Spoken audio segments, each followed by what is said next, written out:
Kaj menite o uvedbi volilne pravice s 16 leti? Vse te pravice morajo biti malo bolj usklajene. Dokler recimo ne morejo z 16 leti, naprimer v Avstriji, lotav plačati, ker je meja 18 let, je tudi vprašanje volilne pravice, če ravno načelno s 15 leti lahko sklenejo delovno razmerje. Teda jaz bi to kar pustil na 18 letih. Pa ne uživajo ta cajt.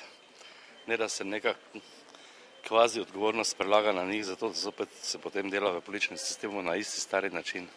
Meni se zdi to za pozdraviti, mislim, da so danes mladi že toliko odrasli, da jim lahko zaupamo tudi volilno pravico pri 16 letih, kajti tudi druge stvari že imamo, recimo vozniško dovoljenje za motorna vozila, recimo nekaj takega, tudi v spremljavi za starše vlaku tudi imajo. Zakaj ne bi še volilne pravice dali? Ne, po dolgem razmisleku ne. Ker mislim, da je 18 let tista optimalna starost, ko že malo bolj resno razmišljajo